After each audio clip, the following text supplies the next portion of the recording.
ही संपूर्ण यंत्रणा ज्या पहिल्या यंत्रणेतनं जे निर्माण झालं ते बिटकॉइन आभासी आहे म्हणून खरं नाही असं होऊ नाही शकत. शेअर बाजारात सुरक्षित आहे का? सोन्या चांदीत सुरक्षित आहे का? रिअल इस्टेटमध्ये सुरक्षित आहे का? आणि कुठल्याही सरकारकडे ती विश्वासार्हता नसते जगभरात. पण चलन म्हणजे काय याच्यावर आपण विचार केलाय का?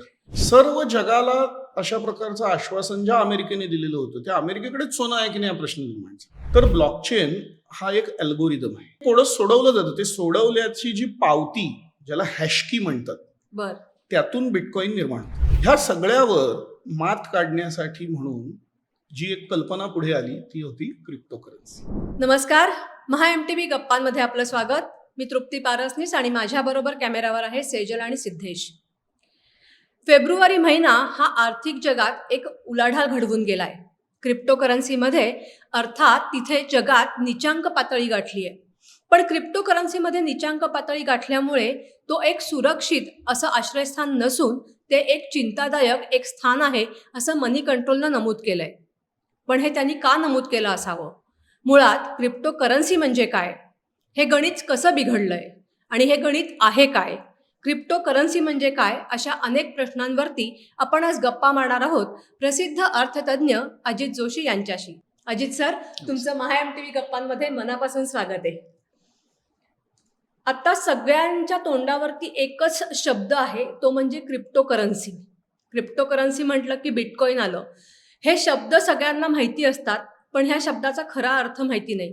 तर क्रिप्टोकरन्सी हे आभासी जग आहे का? आणि हा जो पैसा आहे हा खरंच आहे का हा पैसाही आभासी आहे? पहिली तर गंमत अशी आहे की तुम्ही जेव्हा म्हणालात की लोकांच्या तोंडावर क्रिप्टोकरन्सी आहे पण त्यांना म्हणजे काय माहित नसतं, तर मग माझा असा प्रश्न आहे की ती क्रिप्टोकरन्सी ही 15 वर्ष जुनी घटना आहे. त्याच्याही खूप आधीपासून किंवा हजारो वर्षांपासून लोकांच्या तोंडावर चलन हा शब्द आहे. बरोबर. पण चलन म्हणजे काय याच्यावर आपण विचार केलाय का? बरोबर. तर मुळात चलन याचा अर्थ तुमच्या वस्तू आणि सेवा, गुड्स अँड सर्व्हिसेस याची खरेदी विक्री करण्याचं एक माध्यम असतं चलन. ओके. आता एक माध्यम जर कुठल्या चलनाला व्हायचं ते कसं होता येईल? मी उद्या एखादा कागद छापला आणि त्याला चलन म्हटलं तर ते चलन असू शकेल का? तर ते असू नाही शकत, कारण त्या कागदाला काहीतरी मूल्य असायला. बरोबर. ते मूल्य कशामुळे येईल? पूर्वी कागदाच्या ऐवजी सोनं होतं, सोन्याची नाणी होती, चांदीची नाणी होती, बरोबर. त्यांना स्वतःच एक मूल्य होतं. ते मूल्य त्यांना वस्तू आणि सेवांच्या अदलाबदलीसाठी नव्हतं, देवाणघेवाणीसाठी नव्हतं, तर ते स्वतःच एक मौल्यवान धातू होते म्हणून त्यांना काही मूल्य होतं आणि म्हणून ते चलनाचं माध्यम झालं. ओके. 1949 साली जगाने एकत्र येऊन एक ब्रेंटन वूड नावाची सिस्टीम आणली. ब्रेंटन वूड हे एक अमेरिकेतलं शहर आहे. बर. ज्याच्यामुळे सोन्या चांदीवर आधारित कागद छापले जायला लागले, ज्याला आपण करन्सी म्हणतो. ओके. पण 73च्या तेल संकटानंतर त्यातही म्हणजे ते खरोखरच तेवढं सोनं, जेवढे कागद छापले जातात तेवढं सोनं त्या सरकारकडे आहे का हा प्रश्न निर्माण झाला. ओके. सर्व जगाला अशा प्रकारचं आश्वासन ज्या अमेरिकेने दिलेलं होतं त्या अमेरिकेकडेच सोनं आहे की नाही हा प्रश्न निर्माण झाला. तेव्हा त्यानंतर आपण असं ठरवलं की ते चलन हे प्रत्येक देशांनी सोनं, इतर देशांची चलनं, IMF वगैरे अशा वेगवेगळ्या माध्यमातून जी मालमत्ता वेगवेगळ्या देशांच्या सरकारांकडे येईल त्याच्या आधारावर त्यांनी आपलं चलन छापावं. ओके. मी हे सगळं याकरता सविस्तर सांगतोय की त्यामुळे मूलतः चलन हे एक देवाणघेवाणीचं माध्यम आहे हे आपल्याला लक्षात घ्यायला पाहिजे. आणि ते माध्यम छापणारी जी यंत्रणा आहे, ओके, त्या यंत्रणेच्या विश्वासार्हतेवर त्या चलनाचं मूल्य ठरत असतं. ओके. आता क्षणभर अशी कल्पना करा की एकूण अर्थव्यवस्थेमध्ये 1 कोटी रुपये आहेत आणि आपण दोघेच आहोत. बर. आणि तुमच्याकडे 70 लाख आहेत, माझ्याकडे 30 लाख आहेत. बर. अजून 1 कोटी छापले तर ते 70-30 मध्येच यायला पाहिजेत. बरोबर. नंतर कदाचित तुमची प्रोडक्टिव्हिटी, तुमची उत्पादकता जास्त असेल म्हणून तुमच्याकडे जास्त येतील, माझ्याकडे कमी येतील, नंतर होईल. परंतु असं वारंवार जगाच्या इतिहासात किंवा गेल्या 100 वर्षात घडलेलं आहे की अशा प्रकारे जे छापले जाणारे पैसे आहेत त्याला कशाचा सपोर्ट नसल्यामुळे ते समाजातल्या एका विशिष्ट वर्गाकडे, ज्याला आपण क्रोनी कॅपिटलिझम म्हणतो, ओके. सत्तेच्या जवळीक असलेल्या उद्योगांकडे ते पैसे खेचले जातात. बर. आणि तसं झालं, उद्या 1 कोटी अजून छापले आणि तुम्हाला 70 मिळायचे तुम्हाला 30च मिळाले किंवा तुम्हाला 50च मिळाले तर तुमच्याकडे असलेल्या पैशांचंही मूल्य कमी होतं. याला आपण इन्फ्लेशन म्हणतो. अच्छा. हा इन्फ्लेशनचा एक भाग आहे. म्हणजे वेगवेगळी सरकारांची विश्वासार्हता जी आहे ती प्रश्नांकित आहे, की मी आज जर मी 10,000 रुपये ठेवलेले असतील तर मी काहीच न करता सरकारी धोरणांमुळे माझ्या 10,000चं मूल्य कमी होतं. ओके. ह्या सगळ्यावर मात काढण्यासाठी म्हणून जी एक कल्पना पुढे आली ती होती क्रिप्टोकरन्सी. ओके. ज्या सातोशीने ही कल्पना आणली ती सातोशी बाई आहे, पुरुष आहे, संस्था आहे, देश आहे, काहीच माहिती नाही, कारण ते गुप्त आहे. त्यांनी जो व्हाईट पेपर आणला ओके. ज्यातून बिटकॉइन ही करन्सी जन्माला आहे. ओके. त्यांचं काय म्हणणं होतं की चलनाचं एकमेव काम हे देवाणघेवाणीचं माध्यम आहे, त्यामुळे त्याला काही इतर मूल्य असायची गरज नाही. त्याचं सगळ्यात एकमेव महत्वाचं मूल्य हे असलं पाहिजे की त्याची विश्वासार्हता असली पाहिजे. ओके. आणि कुठल्याही सरकारकडे ती विश्वासार्हता नसते जगभरात. अच्छा. म्हणून त्याने ही कल्पना आणली की एक सॉफ्टवेअर आपण निर्माण करू, ज्या सॉफ्टवेअर मधून ही चलन निर्माण होत राहतील. त्या तंत्रज्ञानाला म्हणतात ब्लॉकचेन. ओके. ब्लॉकचेन हे तंत्रज्ञान आधीपासून होतं. सातोशीने पहिल्यांदा ते ब्लॉकचेन हे तंत्रज्ञान चलनाच्या निर्मितीसाठी वापरलं. आता ब्लॉकचेन म्हणजे काय, तर ब्लॉकचेन हा एक अल्गोरिदम आहे ओके. जो एकामागून एक आपण असं म्हणू गणिती कोडी निर्माण करतो, ओके. आणि तुम्ही ते सोडवलं की त्यातून पुढचं निर्माण होतं. अच्छा.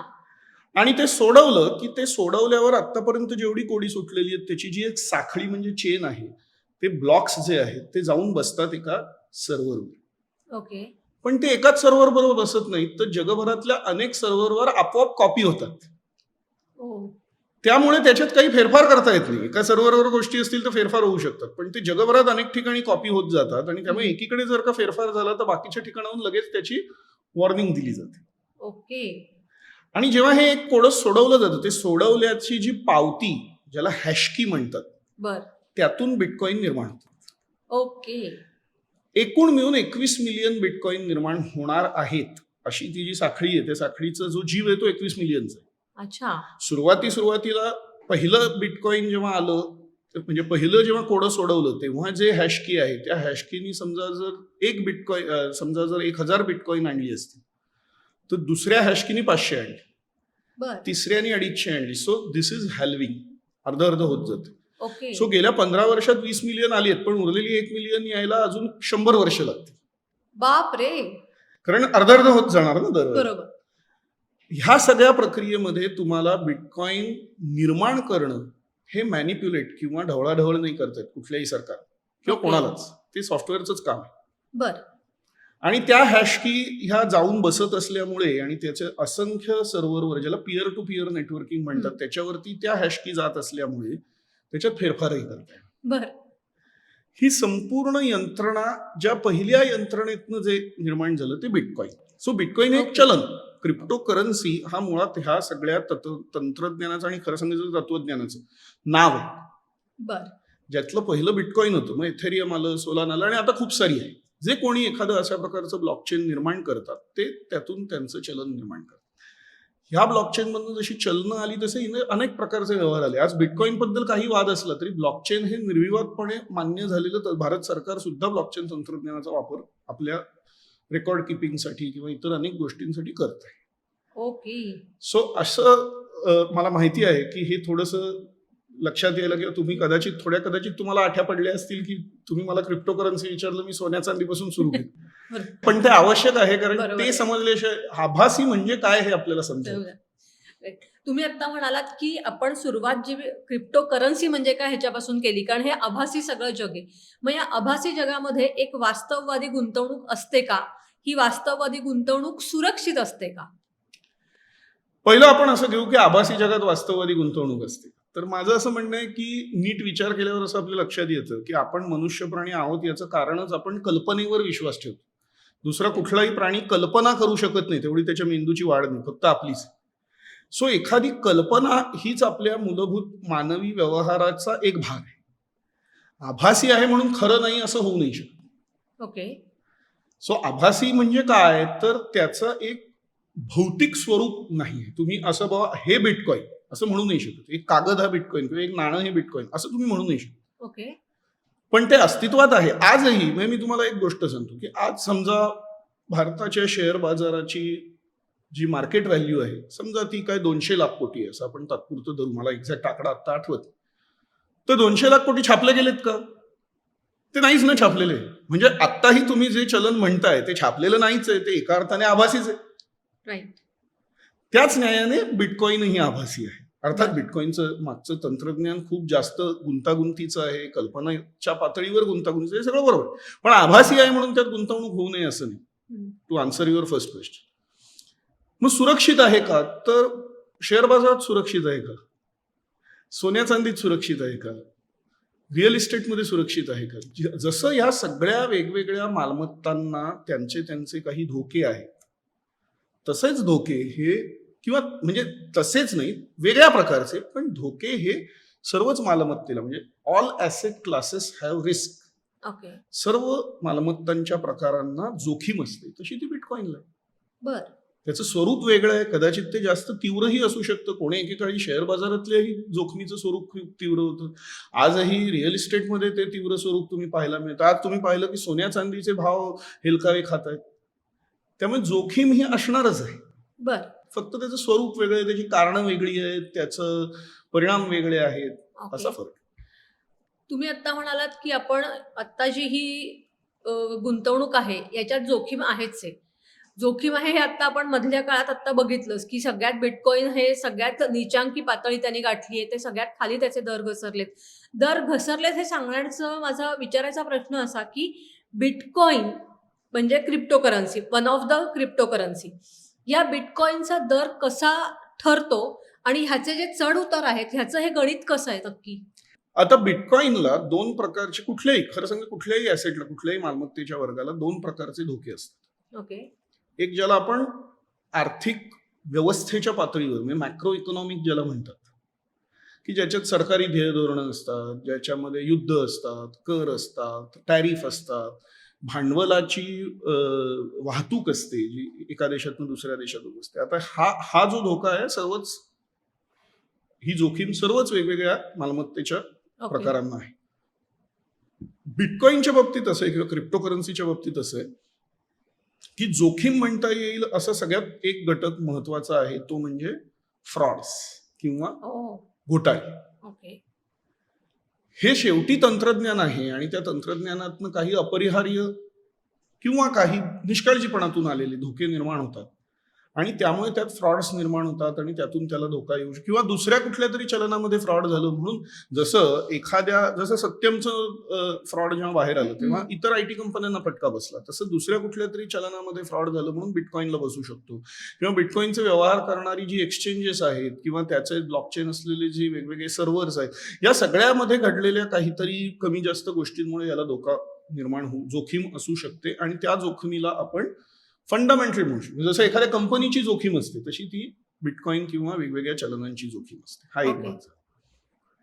आणि दुसरी महत्वाची गोष्ट अशी आहे ह्या सगळ्या चलनांच्या संदर्भात आहे की गुंतवणूकदारांची एक स्वतःच्या जोखमीचं गणित असते. ओके. सो तीही जोखीम ही याला असू शकते. बर. सो ह्या सगळ्यामधून बिटकॉईनचे दर कमी जास्त होऊ शकतात. ओके.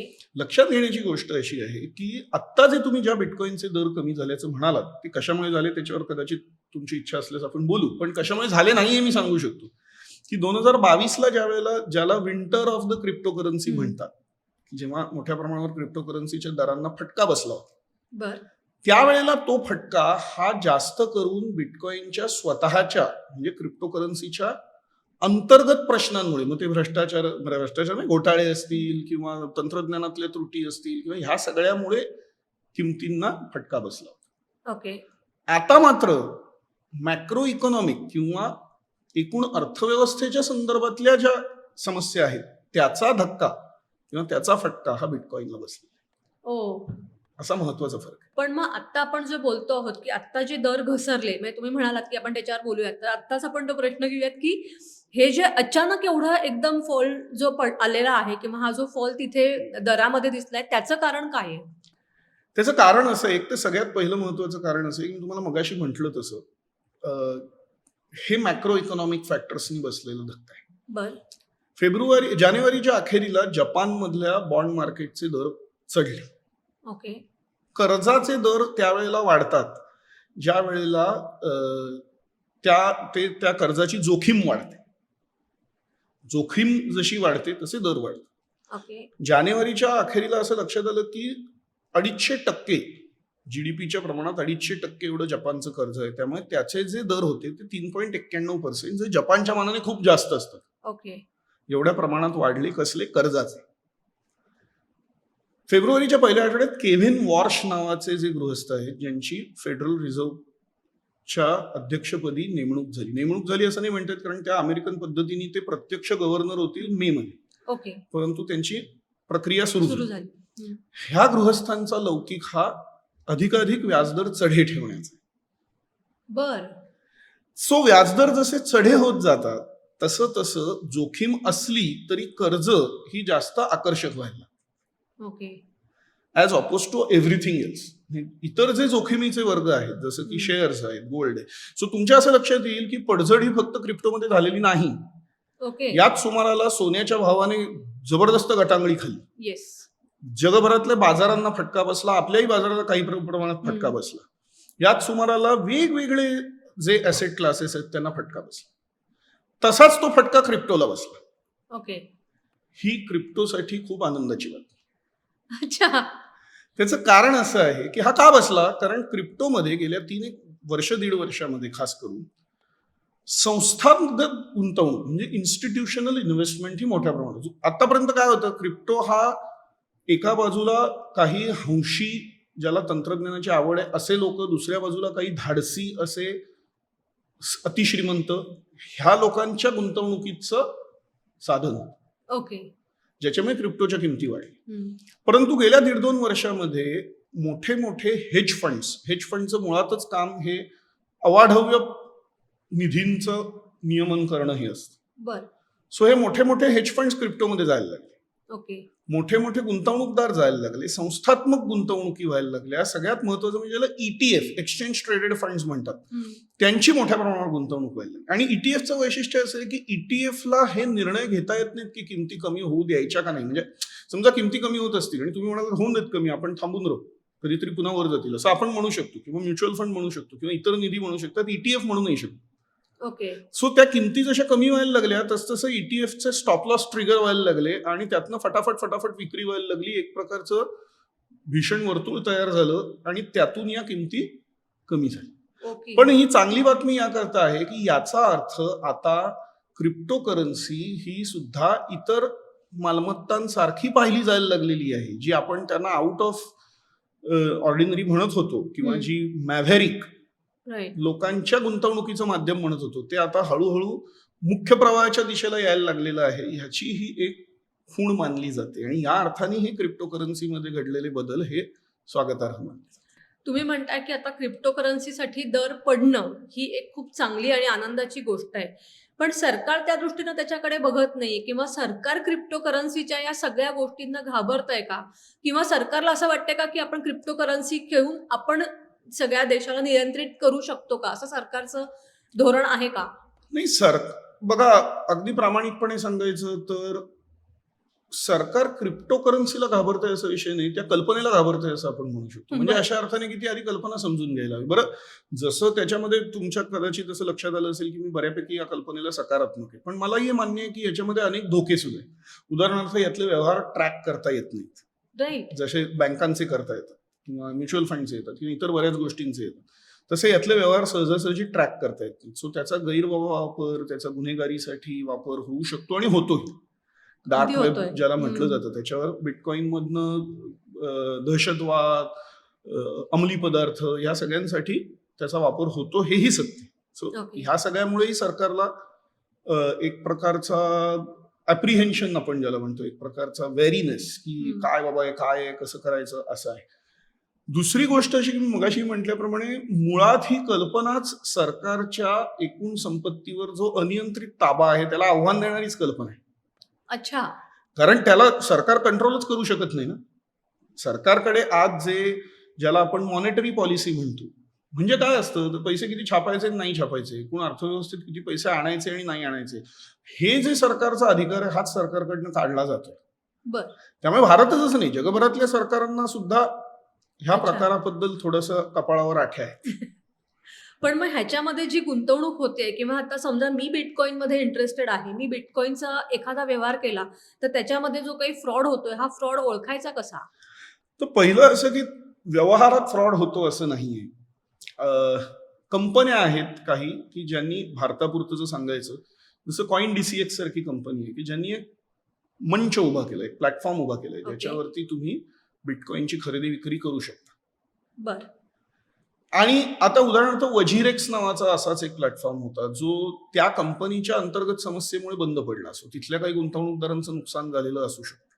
बर सो अशा प्रकारची काळजी तुम्हाला घ्यावी लागेल की तुम्ही ज्या प्लॅटफॉर्मच्या माध्यमातून जाताय, ज्या हम्म. मंचावरून तुम्ही ही खरेदी विक्री करताय, त्याची विश्वासार्हता किती, त्यांचं भांडवल किती, त्यांची ताकद किती, हे तुम्हाला समजून घ्यायला.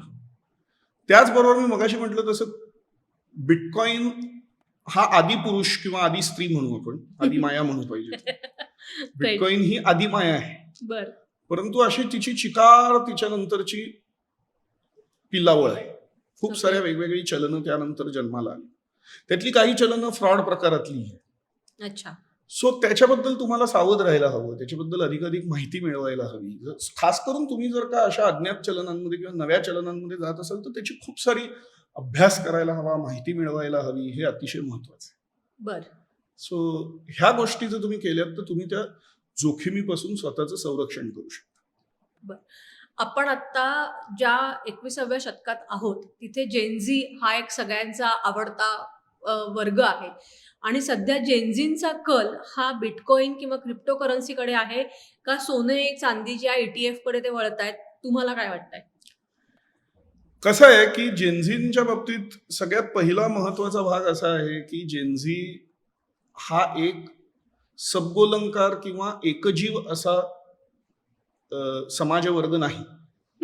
बरोबर आहे. म्हणजे त्यांच्या आधीच्या पिढीच्या मध्ये जर आपण बघायचं झालं तर आपल्या असं लक्षात येईल किंवा करमणूक जर आपण एक विषय घेतला करमणूक, तर 80% समजा 25 वर्षापूर्वीचे 80% तरुण तरुणी हम्म. हे एकतर सिनेमा किंवा क्रिकेट याच्याकडे करमणुकीचं माध्यम म्हणून बघत होते. बरोबर आहे. आज तुम्ही असे 80% कशाबद्दलच नाही पकडू शकत. सो तुम्हाला 10% सिनेमा बघणार आहेत, 10% क्रिकेट बघणार आहेत, 5% कबड्डी बघणार आहेत, त्या pro league, pro kabaddi, kabaddi. त्यालाही त्याचा एक सो प्रत्येकाला त्याचा एक फॅन बेस आहे. Right. या न्यायाने गुंतवणूक करणाराही एक म्हणजे NSE सेबीचे रिपोर्ट्स हे वारंवार सांगतायत की डेरिव्हेटिव्ह मध्ये गुंतवणूक करणारा मोठा वर्ग हा जेनझी मधनं येतो किंवा बिलो 35 एज ग्रुप मधनं येतो. मोठा वर्ग हा आता 2025चाच अहवाल कॉइन DCXचा असं सांगतो की पहिल्यांदा investment of gen Z's have cross the investment of millennials in बापरे. Crypto currency. अच्छा. आतापर्यंत हळूहळू टक्केवारी. हम्म. सो क्रिप्टो करन्सीत गुंतवणूक करणारी जेनझींची टक्केवारी ही आता मिलेनियमच्या टक्केवारीपेक्षा जास्त झाली आहे जस्ट गेल्या वर्षी. ओके. सो त्यांना याच्यात खूप इंटरेस्ट आहे, यात काही शंका नाही. ते तो इंटरेस्ट घेतायत, त्याच्यात ते गुंतवणूक करतायत. त्याचबरोबर त्यांना सोन्याच्या ETF मध्येही असू शकतो, त्याच्यात त्यांना शेअर्समध्ये असू शकतो, डेरिव्हेटिव्ह मध्ये असू शकतो. सो हे सगळेच त्यांचे इंटरेस्टची गोष्ट आहे. तुम्ही आता जे सांगताय त्याच्यानुसार जेनझींचा कल पण आता क्रिप्टो हो करन्सीकडे हो, वाढलेला नक्की आहे. नक्की. जेव्हा आपण जेनझी म्हणतोय तेव्हा सध्याचं जग हे आपलं AI आता काय पूर्ण व्यापलेलं आहे. AI हा एक शब्द आजकाल म्हणजे अल्फाबेट्समध्ये सुद्धा AI हे कॅपिटलपेक्षाही मोठ्या म्हणजे साईजमध्ये लिहिलं जातं. या AI मुळे आत्ता जे काही क्रेडिट दरावरती एक धक्का येतोय त्याच्यामुळे AIच्या या म्हणजे प्रेझेन्सचा क्रिप्टो करन्सीवरती इन्फ्लुएन्स आहे का आणि त्याच्यामुळे क्रिप्टो करन्सीवरती परिणाम होणार आहे का? मी मगाशी ऍक्च्युअली 2 गोष्टी बोललो, एक तर जपानचे बॉन्ड दर, दुसरं म्हणजे केविन वॉश. त्याच्यातलं Yes. तिसरी गोष्ट अशी होती की ज्याला आपण अर्थव्यवस्थेतलं संकट म्हणू शकतो, बरं. की अँथ्रॉपिक नावाच्या कंपनीचं जे क्लॉड नावाचं AI आलं. आतापर्यंत असा समज होता की AI आल्यामुळे त्याचा तंत्रज्ञानामधल्या कंपन्यांना फायदा होईल बरं. आणि त्यामुळे AI नंतर तंत्रज्ञानातल्या कंपन्यांचे भाव तुफान वाढले आणि सगळ्या तंत्रज्ञानातल्या कंपन्यांनी AI मध्ये मोठी गुंतवणूक करायला सुरुवात केली. म्हणजे तंत्रज्ञानातल्या कंपन्या म्हणजे मी अमेरिकन किंवा पाश्चिमात्य म्हणतोय. भारतात ज्यांना तंत्रज्ञानातल्या कंपन्या म्हटलं जातं त्या फार तंत्र सेवा देणाऱ्या कंपन्या आहेत असं म्हणू शकतो. त्यांचा तंत्रज्ञानाशी काही संबंध नाही, अच्छा. कारण त्या कुठल्याही इनोव्हेशन्स मध्ये किंवा म्हणजे थोडंसं लोकांनी राग मानू नये या क्षेत्रात काम करणाऱ्या, परंतु ते थोडंसं म्हणायला गेलं तर ते IT क्लर्क्स असा जो त्यांचा उल्लेख केला अगदी. त्या क्लर्कच्या कंपन्या. त्या काही आय टी कंपन्या नाही. राईट. पण गुगलने एआय मध्ये $200 बिलियन इन्व्हेस्टमेंट केली आहे, मायक्रोसॉफ्टने $200 बिलियन केली आहे. सो अशी अपेक्षा होती की गुगल, मायक्रोसॉफ्ट सारख्या कंपन्यांना एआयचा जबरदस्त फायदा होतो. अँथ्रोपिकमुळे अशी भीती वाटायला लागली आहे की ह्या कंपन्यांचाच रिलेव्हन्स होणार नाही. अच्छा. म्हणजे एआय एवढं पुढे जाईल की एआय ह्या कंपन्यांनाही संपून टाकेल. ह्या अच्छा. कंपन्यांनी एआयचा फायदा घेण्याची एआय हा या कंपन्यांना पर्याय निर्माण होऊन जाईल. बर. बरं, दुसरं असं की यांनी एवढे जे $200 बिलियन टाकले, अचानकपणे लोक उठून प्रश्न विचारायला लागले की अरे याच्यावर मोबदला कधी मिळणार, याच्यावर कधी फायदा होणार, कधी आपल्याला पर्सेंटेज मिळणार. सो या दोन गोष्टींचा म्हणजे अँथ्रोपिक आल्यावर त्यामुळे एकाएकी आय टी कंपन्यांचे भाव धडाधड पडले. बर. गुगल, मायक्रोसॉफ्ट यांचे अमेरिकेतले. त्याचा काही छोटा मोठा इफेक्ट भारतावर झाला असेल तो झाला असेल, ते ठीक आहे. पण मी म्हटलं जसं की भारतात आय टी कंपनी नाही हे आपण एकदा समजून घेऊ. ठीक. म्हणजे त्या अर्थाची गुगल आणि हा. मायक्रोसॉफ्ट आहेत पण त्या वेगळ्या प्रकारातल्या. हम्म. आता या सगळ्या पार्श्वभूमीवर तुमचा जो मूळ प्रश्न होता तो त्याच्यात असा आहे की त्याचा परिणाम होऊन क्रिप्टोचे जे मॅक्रो इकॉनॉमिक फॅक्टर्समुळे बिटकॉइनच्या किमती अर्ध्या होऊन गेल्या, त्याच्यामधला जसा एक घटक जपानचा होता, एक घटक केविन वॉट्सचा होता, तसा एक घटक अँथ्रोपिकचाही. बरोबर. पण ही मूलतः एक वित्तीय घटना होती. This was a financial event, this was not technological impact. Okay. Technologically पाहू जाता एआय ही पण एक आधुनिक तंत्रज्ञान आहे, ब्लॉकचेन आणि बिटकॉइन हेही एक आधुनिक तंत्रज्ञान आहे आणि हे एकमेकांना असलेच तर कदाचित येत्या काळात पूरक होतील, पण हे एकमेकांना मारक असतील असं मला तरी कुठे दिसत नाही. ओके. किंवा अशी कुठे हवा आहे असं मला वाटत नाही की जसं एआयचा फटका किंवा अँथ्रोपिकचा फटका गुगल, मायक्रोसॉफ्टला बसला त्या अर्थाने तो बिटकॉइनला बसले. आता तुम्ही म्हणालात की बिटकॉइनचा एआयला असा फटका बसणार नाही किंवा बसलेला नाही. आता आपण थोडंसं वळूयात आपल्या लाडक्या शेजारचा आपल्या सगळ्यांचा लाडका अमेरिका आणि भारत हे एक काय प्रेमाचंच नातं आहे. म्हणजे ते तुझं माझं जमेना आणि तुझ्या वाचून करमेना अशी सिच्युएशन आहे. आता ट्रम्प सरकारने टॅरिफचा जो दर आहे तो 25% 18% केला. हे 18% केल्यामुळे भारत आणि अमेरिका यांचे जे संबंध झाले किंवा हे संबंध होत आहेत ह्याचा क्रिप्टो करन्सीवरती पॉझिटिव्ह आणि निगेटिव्ह कसा परिणाम होईल? नाही, याचा खरं सांगायचं तर क्रिप्टोशी काहीच संबंध नाही. बर. Very honest. याचा कारण तेच आहे ना की क्रिप्टो हे या सरकारांच्या पलीकडची गोष्ट. बर. हा, ह्याच्यामुळे जर मॅक्रो इकॉनॉमिक काही बदल घडले आणि त्यामुळे क्रिप्टो पण भारताशी असलेली भागीदारी अमेरिकेची इतकी छोटी आहे अमेरिकेच्या संदर्भात किंवा एकूण जगाच्या व्यापाराच्या संदर्भात की त्यामुळे काही मॅक्रो इकॉनॉमिकली मोठी उलथापालथ होईल असं नाही आणि त्यामुळे क्रिप्टोला तसा त्याचा काहीही थेट परिणाम होणार नाही किंवा ओके. त्याच्या किमतींवर काहीच संबंध नाही. पण आता मी तुम्हाला आता असं हे विचारायचं कारण असं की भारतामध्ये आणि अमेरिकेमध्ये क्रिप्टो करन्सीचं कसं वर्चस्व आहे? का दोन्ही ठिकाणी वर्चस्व आहे का दोन्ही ठिकाणी वर्चस्व नाही? वर्चस्व हा मोठा शब्द आहे. वर्चस्व कुठेच नाही. बर. भारतात तर 100% नाहीये, इव्हन अमेरिकेतही नाहीये त्या मानाने. एकूण जे व्यवहार आर्थिक होतात त्या तुलनेत जर तुम्ही बघू गेलात तर अमेरिकेतले व्यवहार हे नगण्य आहेत किंवा बिटकॉइनचे व्यवहार हे नगण्य आहेत असंच म्हणायला. ओके. एक आहे की मी मगाशी म्हटल्याप्रमाणे मोठ्या प्रमाणावर का नाही हे संशयास्पद आहे किंवा प्रश्न चिन्हांकित आहे, पण काही प्रमाणात तरी बिटकॉइनचा गुन्हेगारीसाठी जो वापर होतो त्याचा अर्थात दोन्ही देशांना फटका बसतो. बर. कर वाचवण्यासाठी, गुन्हेगारीसाठी, हवालासाठी त्याचा दोन्ही देशांना त्रास होतो, यात काही शंका नाही. पण अमेरिकेमध्ये तुलनेत बिटकॉइन बद्दलची जागरूकता जास्त आहे, त्यामुळे तिथले गुंतवणूकदार जास्त आहेत. बरं, तो मुळातच तो एक सधन देश आहे. It is an economy of abundance. बरोबर. आपण मुळातच एक चणचणीची अर्थव्यवस्था, we are economy of scarcity. Right. So त्यामुळे आपल्याकडे मुळात एकूण गुंतवणूक वित्तीय कमी आहे, त्यात क्रिप्टोची कमी आहे. अमेरिकेत मुळात वित्तीय गुंतवणूक खूप आहे, त्यामुळे क्रिप्टोची खूप आहे, एवढाच. बरोबर. पण आता जेव्हा म्हणजे असं म्हणतो ना की आपण की कावळा बसायला आणि फांदी तुटायला, तसं अमेरिकेचे राष्ट्राध्यक्ष ट्रम्प यांनी क्रिप्टो करन्सीला पाठिंबा दिला आणि त्यांनी पाठिंबा दिल्यानंतर पुढच्या आठवड्यात क्रिप्टो करन्सी पडली. मग याचा परिणाम सकारात्मक का नकारात्मक दोन्ही पद्धतीनं आपल्यावरती झालाय का? नाही, त्यातला एक मुद्दा आधी आपण लक्षात घेऊ की ट्रम्पनी क्रिप्टोला पाठिंबा दिला तर ट्रम्प हा कायमच क्रिप्टोचा फॅन आहे. ही अच्छा. सर्वज्ञात गोष्ट आहे की Trump is a fan of crypto currency. कुठल्याही बाजारात, क्रिप्टोच नाही शेअर बाजारातही असतं. ओके. एक घटना असते की फॅक्टर इन होणं म्हणजे काय ओके. की पुढे घडणाऱ्या घटनेचा प्रभाव म्हणजे ती घटना घडेल ह्या अपेक्षेने आधी किमती वाढल्या. अच्छा. सो ट्रम्प सत्तेत येणार हे जेव्हा स्पष्ट झालं तेव्हापासून क्रिप्टोच्या किमती भसा वाढायला लागल्या. अच्छा.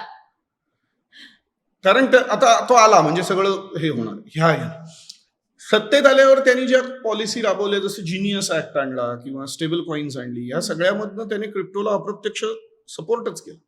पण त्याने जी अर्थव्यवस्थेतल्या संदर्भातली धोरणं आणली, म्हणजे जसं टॅरिफचं निव्वळ आपल्याच बाबतीत नाही, चीनच्या बाबतीत, युरोपच्या बाबतीत, इतर आशियाई देशांच्या बाबतीत जे त्याने केलं, किंवा इतरही बऱ्याच साऱ्या गोष्टी आहेत ज्या अर्थव्यवस्थेत त्याने धुडगूस घातला असं आपण म्हणू शकतो. येस. त्याचा परिणाम हा क्रिप्टोवर झालेला आहे. ओके. आणि त्या म्हणजे आधी अपेक्षेने तुफान चढला आणि बरं तो चढत असताना त्याच्यात संस्थात्मक गुंतवणूक मोठ्या प्रमाणावर व्हायला लागली आणि मग एकूण अर्थव्यवस्थेत धुडगूस घालायला सुरुवात केल्यावर जो परिणाम झाला अर्थव्यवस्थेवर, त्यातनं संस्थात्मक गुंतवणूकही मागे यायला लागली. असं करून ती किंमत पडली. ओके. सो ते कावळा बसायला फांदी तुटायला असंही नाहीये ऍक्च्युली स्पीकिंग. बर. ते म्हणजे मी म्हटलं तसं की ते त्या अपेक्षेने लोकांनी वाढवले आणि आता त्या बरोबर. आपण एवढ्या क्रिप्टोकरन्सीवरती बोलतोय, बिटकॉईनवर बोलतोय, पण तुम्ही मध्ये एक मगाशी म्हणालात की बिटकॉईनमुळे फ्रॉड्स होत आहेत किंवा गुन्हेगारी जगतात ह्याचा जास्त वापर केला जातोय. तर बिटकॉईनसाठी आता असे कुठले लॉज किंवा सायबर क्राईम्सना काही थांबवण्यासाठी असे काही लॉज केलेले आहेत का? भारतामध्ये एक सगळ्यात सोपी गोष्ट सरकारने काय केली की ज्याच्यामुळे सगळंच पुढचं करायची गरजच संपली. ओके. आणि त्यामुळे बऱ्याच लोकांचे गैरसमजही होतात. बरेच लोक असं सांगणारे मला भेटतात, तुम्हालाही भेटले असतील, की बिटकॉईन भारतात कायदेशीर नाही. तर तसं नाही. ओके. कुठल्याही चलनाचे 2 प्रकारचे उपयोग होतात. एक म्हणजे व्यवहारात. ओके. समजा मी तुमच्याकडनं वस्तू खरेदी केली तर त्याच्या मोबदल्यात मी तुम्हाला रुपये देऊ शकतो, जो व्यवहारातला रुपयाचा उपयोग. मी डॉलरही देऊ शकतो, त्याचा ते करू शकतो मी. भारतात काही कायद्याने मनाई नाही. समजा मी तुमच्या मोबाईलच्या बदल्यात तुम्हाला $100 द्यायचे ठरवले तर कायदा काही त्याला आक्षेप घेत नाही. त्याचे जे काही कर बिल असेल ते वेगळं असतं. पण जर मी बिटकॉईन द्यायचं ठरवलं तर ते मात्र अलाउड नाही. अच्छा. सो व्यवहारातलं चलन म्हणून ते अलाउड. ओके. त्या दृष्टीने ते बेकायदेशीर. आता मुळात व्यवहारच करायचा नाही म्हटला तर तो गुन्हेगारी कारणासाठी होतोय का साध्या कारणासाठी होतोय हा प्रश्नच येतो. भले आपला अगदी संपूर्ण नैतिक व्यवहार जरी असला, कायदेशीर व्यवहार जरी असला, तरी त्या मोबदल्यात मी तुम्हाला बिटकॉईन देणंच बेकायदेशीर आहे म्हटल्यावर पुढचा प्रश्न संपला. राईट. पण दुसरा उपयोग जो आहे डॉलरचा सुद्धा, फॉर दॅट मॅटर, डॉलरचाही दुसरा उपयोग काय आहे तर dollar is an asset class. तुम्ही पैसे गुंतवायला, जसं आपण पाहतोय की धाड धाड धाड धाड तो 90-92 पर्यंत 100 पर्यंत जाईल म्हणतायत. तुम्हाला जर वाटतंय 100 पर्यंत जाईल म्हणून तुम्ही आज $10 घेतले आणि 100ला गेल्यावर विकले तर त्याच्यातनं तुमचा फायदा होतो. सो तुम्ही त्यावेळेला डॉलर चलन म्हणून वापरत नाही, ॲसेट म्हणून वापरता. तसं जर तुम्ही क्रिप्टो बिटकॉईन ॲसेट म्हणून घेत असाल तर दॅट इज परफेक्टली लिगल. कोणी त्याला मनाई केलेली म्हणून तर, नाहीतर कॉइन DCX सारख्या कंपनी चालूच शकणार नाही. सो हा जो गुन्हेगारीचा प्रश्न आहे तो एक घाव आणि 2 तुकडे म्हणून सरकारने असं संपवलं की तुम्ही व्यवहारच करायचं नाही. अच्छा. त्यामुळे तुम्ही जर व्यवहार केलाच तर मुळात तुम्ही गुन्हेगार होता. मग तुमचा व्यवहार गुन्हेगारी आहे की नाही आम्ही पुढचं बघू. अच्छा. सो आता आपल्याकडे बिटकॉईनचे व्यवहार पूर्ण बंद आहेत का? बिटकॉईनचे व्यवहार बेकायदेशीर आहेत. आपल्याकडे खूप बेकायदेशीर गोष्टी आहेत. पण मी म्हणजे ऐकलंय गुजरातमध्ये किंवा बिहारमध्ये दारूबंदी आहे. सो बेकायदेशीर काय ते मी तुम्हाला सांगतोय, घडतंय काय ते. बरोबर. आता आपण बिटकॉईन बद्दल बोललो सर. सगळ्यात महत्वाचं लोकांना बिटकॉईन म्हणजे काय हे आपण तुम्ही सांगितलं. आणि बिटकॉईन हे व्यवहार बेकायदेशीर आहे, पण तो तुम्ही करायचा की नाही हा तुमचा सर्वस्वी प्रश्न आहे. नाही, व्यवहार बेकायदेशीर आहे, तुम्ही नाहीच करायचं, ते बेकायदेशीरच आहे. केला तर तुम्ही बेकायदेशीर गोष्ट करताय असं. पण तो एक ॲसेट म्हणून विकत घेणं आणि त्यातनं नफा मिळवण्याचा प्रयत्न करणं हे बेकायदेशीर नाही. त्याच्यावर टॅक्स भयंकर हेवी लावलाय सरकार. ओके. पण तो शेवटी नफ्यातनं टॅक्स जात असतो. सो तुम्हाला हवं तर तुम्ही ते व्यवहार करू शकता. बरोबर. बिटकॉईन हे आता एक आभासी चलन आहे तुम्ही जसं म्हणालात. आणि आभासी चलनात पैसा आहे पण आणि नाही पण. आणि ह्या आभासी चलनामध्ये तुम्हाला पाहिजे ते व्यवहार करू शकता. तुम्हाला यातनं नफा मिळवायचा तर तुम्ही मिळवू शकता. आणि आता सध्या जेनझीचं सगळ्यात जास्त इंटरेस्ट हा बिटकॉईन किंवा क्रिप्टोकरन्सीमध्ये आहे. सो फार इंटरेस्ट आहे, सगळ्यात जास्त आहे असं नाही म्हणता येणार, पण हो इंटरेस्ट भरपूर आहे. सर, आता आपण जेव्हा बोलत होतो तेव्हा तुम्ही बिटकॉईनच्या गुन्हेगारी जगताशीचा जो संबंध येतो ते तुम्ही सांगितलं. बिटकॉईनमध्ये तुम्ही गुंतवणूक करू शकता पण व्यवहार नाही. इन दॅट सेन्स जर मला 100 रुपये बिटकॉइन मध्ये गुंतवायचे असतील तर ते कशा पद्धतीने गुंतवले पाहिजे, त्यात नफा होऊ शकतो की तोटा? तर आता गोष्ट अशी आहे की बिटकॉइनच्या बाबतीत एक सकारात्मक गोष्ट ही आहे की त्याला संपूर्ण विभाज्यता आहे किंवा डिव्हिजिबिलिटी आहे. बर. आज जर सोन्याचा भाव तुम्ही बघितलात तर तुम्ही सोन्याचं नाणं देऊन वडापाव घेऊच शकत नाही, कारण तुम्ही त्याचा किती छोटा भाग कराल. बरोबर. बरोबर. 1 ग्रॅम हे सुद्धा जर काही हजार रुपयांना असेल तर तुम्ही किती छोटं कराल. अगदी. पण बिटकॉइनच्या बाबतीत असं आहे की तुम्ही त्याचं कितीही छोटं करू शकता, कारण भले $60,000 एक बिटकॉइन असेल ओके. तर तुम्हाला एक एककच विकत घ्यायला लागतं असं नाही. अच्छा. तुम्ही एकापेक्षा कमी एककही विकत घेऊ शकता. ओ. सो तुम्हाला असा हिशोब करायला लागेल की $60,000 म्हणजे समजा 54 लाख रुपये झाले, तर 54 लाख रुपयांना जर एक बिटकॉइन असेल आणि माझ्याकडे जर फक्त 100 रुपये असतील तर मी काय करायचं, तर मी 100 भागिले 54 लाख एवढं बिटकॉइन मला मिळेल, अच्छा. जे त्याचं मूल्य होईल. सो ते 0.000134 जे असेल ते असेल. ओके.